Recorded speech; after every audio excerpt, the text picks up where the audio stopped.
Hi everybody, welcome back to Mom Meets World. I'm Anjali Yusuf, founder of Radiant Heart Center VA. And I'm Kathy Desai-Seltzer, owner of Vyana Infant Massage. And today we are so excited to have Jen Chu here with us from ITR Physical Therapy. She is a board certified women's specialist. Yeah. Woo, I got it. And a specialist in many things, so we're going to let her explain. But Jen, welcome. Thank you. You're welcome. Can you tell our listeners and viewers what you do? Sure. So I am a physical therapist that specializes in women's and actually men's health, although the majority of patients I treat are women. And we specialize in issues related into and all around the pelvis. So we treat patients who have are pregnant, who have issues, relating to back pain or pelvic issues or postpartum issues, things like diastasis recti, urinary incontinence, pelvic organ prolapse, and really just kind of we go where most other therapists and people don't feel comfortable going. And we help people with many intimate related issues.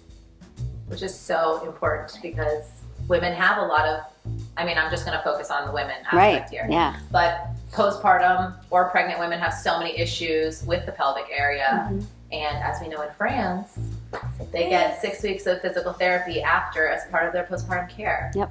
Every woman gets at least 6 sessions, sometimes more if they need it. Yeah. If you think about it, if you were to have some kind of trauma to a shoulder or, your back or your knee, especially if you're going to have some kind of surgery, traditionally, you're going to get physical therapy to help rehabilitate your muscles. That makes sense, yeah. Like, why do we ignore the fact that the muscles in the pelvic region, and not just like the pelvic floor, but like, your abdominals and your back, all the things that are affected are just going to naturally, heal without help. So Jen, what led you to this work? What inspired you? What's your story? I actually was just talking. We were just talking about that. When I went into physical therapy school, I didn't even know this specialty existed. It was back in the mid-90s, and it just really wasn't well known. It's exploding now, which is a beautiful thing. And even though it's exploding in our world, still most people have never even heard about it. Right. But I just, I did sports and I got injured, and so received physical therapy myself and thought, this is pretty interesting. I was always interested in the human body and like working with people, and I really like connecting with people, and so I just felt like this was a really good fit for me. And when I was in physical therapy school at Duke University, Duke's got to be like cutting edge. Yeah. And they actually were, like, the medical center was starting a multidisciplinary pelvic floor center, like one of the first, I think, in the country as far as I know. Cool. And so it just so happened I was doing like a outpatient clinical rotation, kind of like medical students do rotations. Mm-hmm. And my clinical instructor was sitting in on a 4-day continuing education course where they focused just on treating issues related in and around the pelvis. Wow. And so I got to take a class for free, whereas my fellow students got maybe an hour and they just breezed through it. And so once I sat in that class and we went through case studies and we hooked ourselves up to biofeedback, and I was figuring out what was what in my anatomy, it was really eye-opening. I had no idea that anything I could do could affect someone at such a deep, intimate level and really help them. Absolutely. Yeah. So can you share with our viewers what are common misconceptions about physical therapy or physical therapists and the work that you do, particularly related to pregnant women or new moms? Yeah.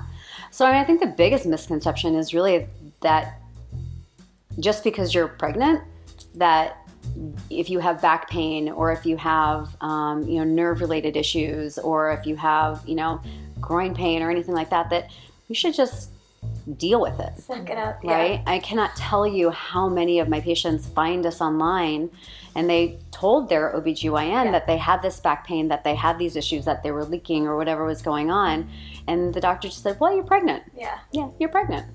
As if now that I am growing a human being in my body doesn't matter anymore. Right. So I'd say that's one of the biggest misconceptions. And then, very similarly, with postpartum management, women get, that first checkup right away, and then 6 weeks later, and if they look, good enough, you don't go back. Yeah. Ever. ever, Potentially. ever. And, you know, even internal medicine physicians, they don't ask questions like, are you leaking? Can you control your gas? You know, do you have any pressure? Is sex painful? You know, and if people are not asked these questions, they're often not comfortable enough to even mention it to their physician. Absolutely. And even if they are comfortable enough mentioning it to their physicians, not every physician, many don't even know that this exists as an option. Yeah. So they'll just say, well, you know, do your Kegels. Yeah. Not everyone should be doing Kegels. Right. You know, sometimes doing pelvic floor contractions can actually make certain symptoms worse. So actually that leads me to another misconception, is that just doing your Kegels is not always the right answer. That can actually make some things worse. And 40% of people who are verbally taught how to do these exercises do them wrong and can actually make, again, symptoms worse. Wow. 40% is a high Yeah, that's percentage. pretty significant. Huge. And that's just the people who have been taught or told about it. Then there's all these other folks that haven't. Yeah. Maybe they're figuring out online, or they don't even know about it. Yeah. Yep. What is the correct way? Can you tell us? Is it hard to explain? No, it's not hard to explain, but I also think that you know, we can be our own biofeedback. Biofeedback is just another way to get information in our body. So what you should feel is a tightening and a squeezing in and around the vagina, and a tightening and a squeezing in and around the anus. You can imagine like pulling your sit bones together. When you sit on a hard surface, you can feel the hard bones. Yeah. You know, you can visualize those bones coming together. You can also visualize your pubic bone and your tailbone, your coccyx coming together, and things lifting up inside the body when you're contracting. And when you're relaxing, you should feel the opposite, kind of a drop down and an open. A lot of women are taught that those are the muscles that stop your urine flow, which is absolutely correct. However, I don't recommend stopping urine flow on a regular basis, as that is a way to just constantly do your Kegels.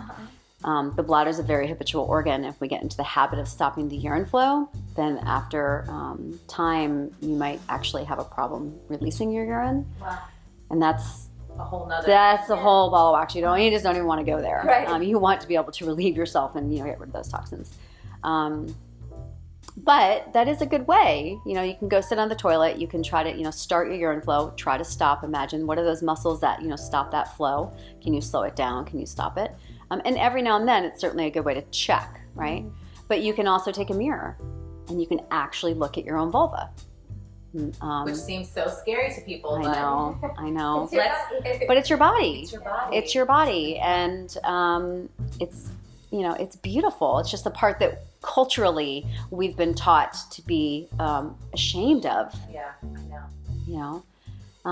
So take a mirror and look, and you should around your clitoris you'll actually see. I'm gonna do something that's gonna be really crazy on video, but if there's different layers of muscle, and in the top you have almost like a triangle from the clitoris down around the labia, Okay. to the perineum, Okay. which is the tissue between the vagina and the anus, and then the deeper muscles in between. So you can actually get a clitoral nod if you're doing the pelvic floor contractions correctly, and Wow. you can see the perineum kind of lifting up and in.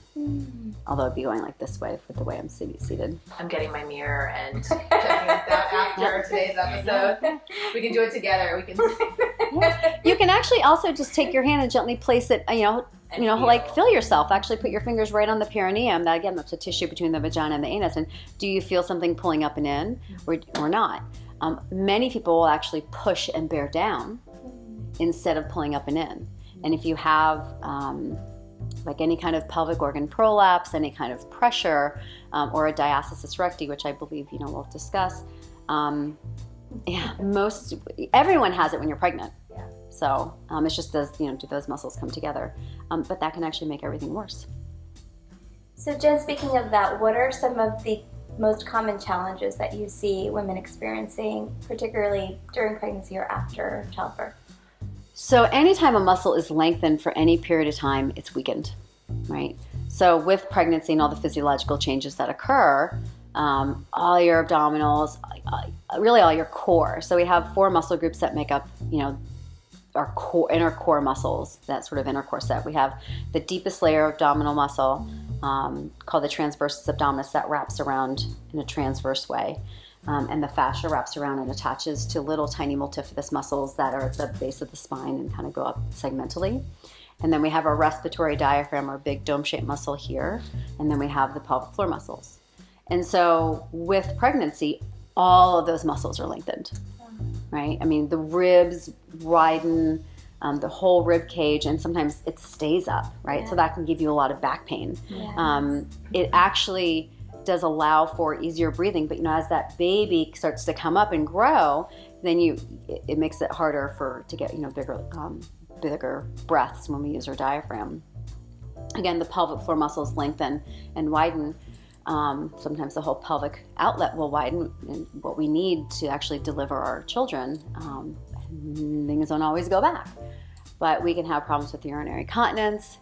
Especially after delivery, we can have problems with pelvic organ prolapse, which is where the pelvic organs, your bladder, your uterus, or your rectum, or even some intestines can come down and literally fall below their normal anatomical place. And they can sometimes to the point where they can actually be pushing out of the vagina. They can, like the bladder can lean back into the front of the vaginal canal and push the front of the vaginal canal out of the vagina. Or the rectum can push forward and push the back part of the vaginal canal out. Or the uterus can just drop down and out.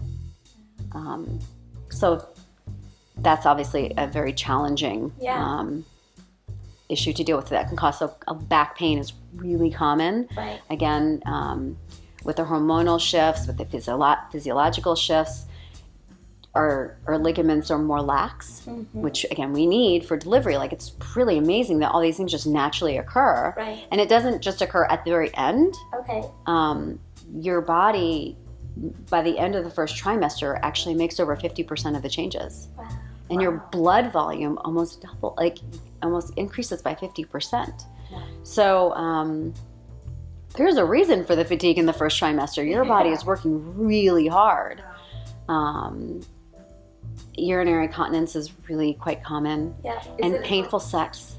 Painful sex. For the urinary continence, is there a period that you should be incontinent? Not should, but that's kind of more normal to be incontinent. And then if you reach 6 weeks or 4 months, like, is there a... Yeah. So much, I think, also depends on, what was your strength before? What was your pelvic floor muscle function and coordination prior to? Yeah. Did you have a cesarean section delivery? Did you have vaginal delivery?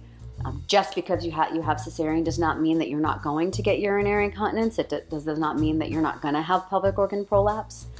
You can actually have all of these without even being pregnant. It's just pregnancy and going through the process of delivery and being postpartum increases the chances and the likelihood that you're going to have them. But within especially if you've had a vaginal delivery, depending on the severity of the consequences and how your body responded, if you tore, if you had episiotomy, how long you push, like there's so many factors that really affect how your muscles can heal. But if after 6-8 weeks you're still having some incontinence, that's not normal. Okay. It's common, but it's not normal. And I think I just really want to highlight that difference. Just because something is common doesn't mean that you have to live with it. Right. And we've definitely normalized the incontinence. Yeah, right? we have. We joke about. We were joking. I was saying, We my can. sister-in-law will be like, "Hold on, I have something funny to tell you." Okay, now tell me. We squeeze our I legs just had a together. baby. I can't laugh too hard anymore. I can't, jump. You can't jump, or you can't run. Some people can't run. Right. It's life changing for a lot of people. And then the legs crossing sometimes too. It's like urgency, having to go to the bathroom more frequently. We're not making it to the bathroom in time. Right. So or constipation, hemorrhoids. Like, these are really fun things that we get to deal with when we have babies. Yeah. I know someone I know had surgery recently, and her child is 6, but it was for incontinence. And I just wonder, like, if she had gotten physical therapy, had known about it, if it was a practice in America, could she have avoided surgery? Possibly. Yeah. You can't say for sure. Right. I work pretty closely with a group of urogynecologists out in Fairfax, Annandale area. And, I really like this practice. They don't necessarily just bring everyone to surgery. Like if they want people to try conservative management, they believe in physical therapy so much that they've asked me to come in and be with them just one day a week and treat their patients. That's right. Yeah. Which is amazing. Yeah. And if some people do need surgery, right? So we'll often go through a trial of physical therapy, and with that we'll look at someone, especially if they're having urgency or urgent continence, or just stress. And I can go. You guys know the difference between those two? No. So stress incontinence is the type of incontinence where if there's an increase in the pressure in the abdomen, coughing, laughing, sneezing, jumping, running, bending over, the increase in pressure puts actually pressure on the bladder. And if the pelvic floor muscles, or the sphincter around the urethra, which is the tube that goes from the bladder to the outside of the body, if that's not strong enough, then you'll leak. Does that make sense? Yeah. Whereas urge urinary incontinence is really due to an urge, right? Like there's that old commercial, gotta go, and people like rushing. Pretty good commercial because I still remember it. But that's really more due to what they call like an overactive bladder. Have you ever heard of that term? Yeah. And that really has to do with a hypersensitivity of the bladder itself, and often tight pelvic floor muscles and tight hip muscles that affect the bladder, which is a little different, right? So those people actually those are the people who shouldn't be doing their Kegels. They actually need to be relaxing their pelvic floor muscles and learning how to, have good coordination, good contraction, good relaxation, good control all the way before, learning how to strengthen. Most likely people with stress urinary incontinence will most likely just need to strengthen. And diet can make a big difference too. As I mentioned, there's certain things we eat or drink that might irritate our bladders and make us feel like we have to go or have less control. Like what? Anything that's a diuretic. So certainly caffeine, any kind of alcohol, anything acidic. So citrus, tomatoes, tomato products. For some people, spicy foods, chocolate.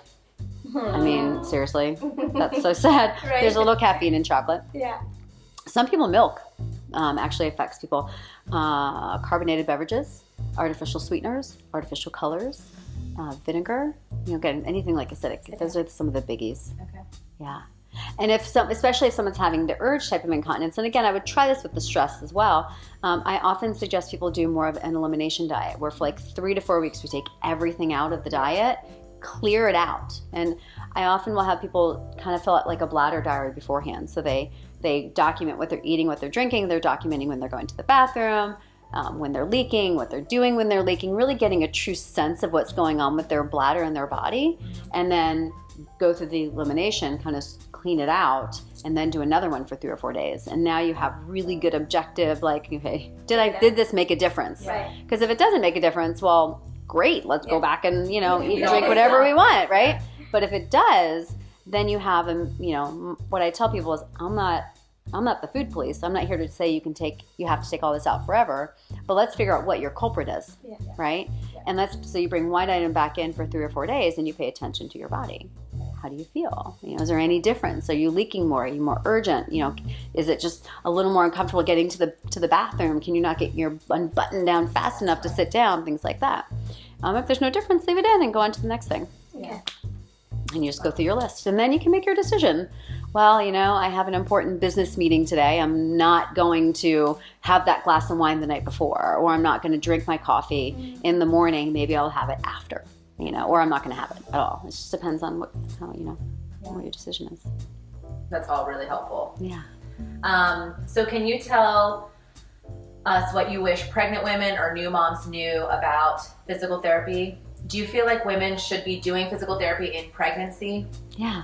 I think that would be amazing. I really do. So I feel like one of the things that actually stands out to me from the very first class that I took was when we hooked ourselves up to that biofeedback. And I actually just taught a 3-hour course to birth care educators, which was really fun. But one of the biggest takeaways is that certain birthing positions can affect people differently. And so this sitting back in the lithotomy position for hours on end is not always the best position because of the way we're designed. If we're lying back like this and, you know, legs up here, our vaginal canal actually goes downwards. Right. A little bit in the, right? Yeah. Right. So, and then if we're pushing, right, we're pushing like this. So we're actually pushing more to the back part of the vaginal canal, which I think tends to give us more tearing. So if we could actually labor, and even if you want to, you're in the hospital and the doctor really wants you to deliver in that position, so they're just, you know, they feel they have better control, okay, but maybe you could labor in other positions to disperse the forces, right? Yeah. So hands and knees, side lying, things like that. Yeah. My mom had that experience. She said with me, her birth was double as long as my brother's because as soon as she got to the hospital, they strapped her down. She said the second time she Strapped her told down. them no, and she said, I'm going to walk and I'll let you know. And she said, you know, So much different. so much different. So much different. So Yeah. that, I mean, we are supposed to. Well, I mean, most countries do not deliver up in lithotomy position, right? I mean, first of all, who can relax with their knees up by your ears, right? I think learning how to push when you're pregnant Would be amazing. It would be amazing. I would have saved 10 hours of my That's Oh, interesting. right? I didn't know. I had, the midwife kept telling me, I mean, I was pushing up here, Yeah. you know, and I had a girlfriend who popped a vessel in her eyes. Like, if you And get a glimpse, oh yeah, so much. My neck and I just was pushing so hard up here. Yeah. I think I did it one time right, and I was like, oh God, that's what that feels like? No, Totally no. different. I'll just fake it up here for hours and hours and hours. Yeah. So bad. So, you know, one of the things we can do as physical therapists is we can actually teach people how to push and how to breathe. Wow. So we teach for actual delivery, but also for constipation, for pushing, people how to use an open glottis breathing technique. So a lot of times when we're pushing, we tend to close up our throat, like you're talking about, but the pressure is all here and like down in our heart, right? That's not actually ideal. That's not what we're looking for, right? So if you open up your throat, you can still bear down. You can still imagine a ball in your belly that you're trying to push. But if you exhale and say, ah, or oh, or grr, or even just while you're pushing, that actually helps move the forces through, and you get a better pushing out. Wow. And it also facilitates an opening and a relaxation and elongation of the pelvic outlet. All are very beneficial. Oh, especially if you want to poop out a baby. You know? I could see pregnant women being scared of learning how to push before it's time. Yeah. So you do it gently, right? So, and that's where something like biofeedback might be helpful. So biofeedback essentially is, let me back up. Our muscles work via electrical activity. Like if you go down to the cellular level, like it's like high school biology, like this actually means something. There's something here. When a muscle fiber contracts, it happens because charged particles cross over the membrane, right? So just like you can put an EKG, get little sticky sensors on your heart, and it tells you the electrical activity of the heart and tells the doctors what's going on. We can stick sticky sensors around the anus, just around the pelvic floor muscles, and hook it up to a machine. And it can be something like a handheld machine or something really fancy, but it tells you when the muscles are contracting and when they're relaxing. So I also, when I have a pregnant patient come in, will have them practice different laboring positions. What's going on with your pelvic floor muscles when you're on your side? What's going on when you are in a squat? What is going on when you're on hands and knees? Some people, maybe they do relax best in that lithotomy position. So we can have them practice that, and we can have them practice gentle, oh, grr. They can practice when they poop, too. I know that sounds a little silly, but Do it. It doesn't sound, I wish that I had known all of this. But, what are you told when you're in the delivery room when you're pushing? Push like you're trying to have a poo, right? That's what they tell you. And so, those are some really good things to practice. Yeah. So what advice would you give to someone who is considering physical therapy before or after baby, and what can they expect from working with you? Yeah. Do it before, while you're pregnant. That's what I say. Yeah, I think it's really nice to just go in beforehand and have a session of what's going on with your body. And then, of course, we also think that, every woman deserves postpartum physical therapy. What advice? You want to see someone who knows what they're doing. I see a lot of people who, will go to a general physical therapist for back pain, but there are some hormonal changes and there are some physiological changes that if people haven't gone through education, not excess, but like more. Right. I think that you want to see someone who's knowledgeable, right, and who has experience. So that would be number one. Yeah, I just think you're worth it. Yeah. I think that's the biggest thing. You know, we, especially once we have our kids, we are so, and I have two, so I get it. We are so apt to put ourselves in the back seat and think that we're not important, but we are the most important. Yeah. And if we are not taking care of ourselves, we are not going to be able to take care of anybody else. Yeah. We're just not. We're not gonna, we want to be these super moms and these stellar people that like do it all. Nobody can do it all. It does not exist. We need a community, right? Yeah. We need help. We need education. We need to support each other and help each other. Yeah. After 20 years of doing this work and treating patients with all kinds of pelvic issues, and I've also treated a lot of patients with a lot of chronic pain, I've really gotten into the understanding of how, and I say this cautiously because I think the word dissociated can be so scary, but how many of us are taught to be dissociated from what's going on with our bodies. Absolutely. And by dissociated, I don't mean floating above and, I think that can happen, but I just mean not aware of the sensations of what's going on in our body. Yes. So I've actually just completed a 6-month body-mind coaching course about teaching people how to be in our bodies, about how to feel and in a less overwhelming way release emotions that we're holding in our bodies and to kind of get out of the mind. And when we are more body, mind, heart connected, we can listen to our inner wisdom. Yes. So you use the word resonate. I think you're going to want to see someone who resonates with you, Yes. who you feel comfortable with, because it is a very intimate form of therapy. Yes. Especially if you're coming for something like painful sex, or if you're coming for urinary incontinence, or you have some organs that are literally putting pressure and they're falling out of your body. We have frank, open conversations, and you want someone that you feel comfortable with.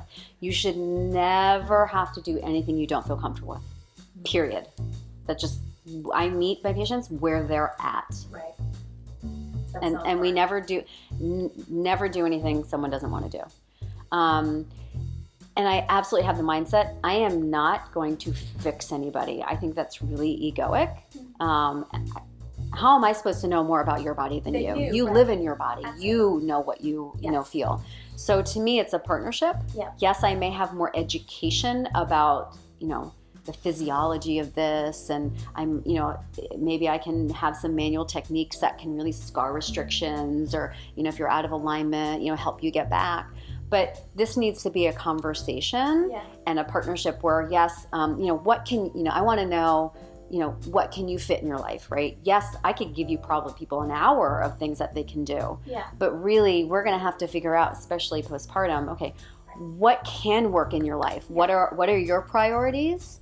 What do I see from you? And then how can we meet where we can give you little, what you can fit in your life? What I want people to know is, you're not alone. Yeah. You are one of, every woman has some kind of postpartum issue. Yeah, we just don't tend to talk about it, so we think that we're isolated. Yeah. Right? We don't have these conversations, and that's why I'm so thankful to be on, what you guys are doing, because women here in this culture need to know that, we are in this together. Yes. Right? And there's a better way. There's a better way. So I was talking with one of my physical therapists, and she had an idea about doing some telehealth in that first 6 weeks. That'd be awesome. Right? Where, we don't know as a mom, how can we hold this baby and not hurt my back? Yeah. How can I bend and how can I lift? And what are the things that I can do so as not to get into certain habits by the time they get in to see us in that first 6 weeks? That's amazing. Yeah. And I like that you said telehealth because right. moms, you don't want to leave your house. You shouldn't be. Thank you so much, Jen. Thank You're you. welcome. It's been It was amazing. such an honor to be You're here. so awesome. Thank you. So ITR Physical Therapy, their website is below. Mm-hmm. You can find Angela and I on Instagram, Twitter, Facebook, Pinterest. Pinterest? Yes. Pinterest. Hey, girl. Hey. And our website Third below as usual. So we want to thank Jen so much, and I know that there's so much more that we could talk about. So if you are pregnant or a new mom and you have suffered or are suffering from any of the conditions that Jen mentioned, if you're just uncomfortable in any way, I Yeah. would say. at least ask so you Yeah. know for sure. Yeah. Yeah. Because it can make a complete difference in your quality of life. And you deserve it. Experience And of you deserve it, motherhood. yes. And as they say, ain't no hood like a motherhood. Bye. See you next time.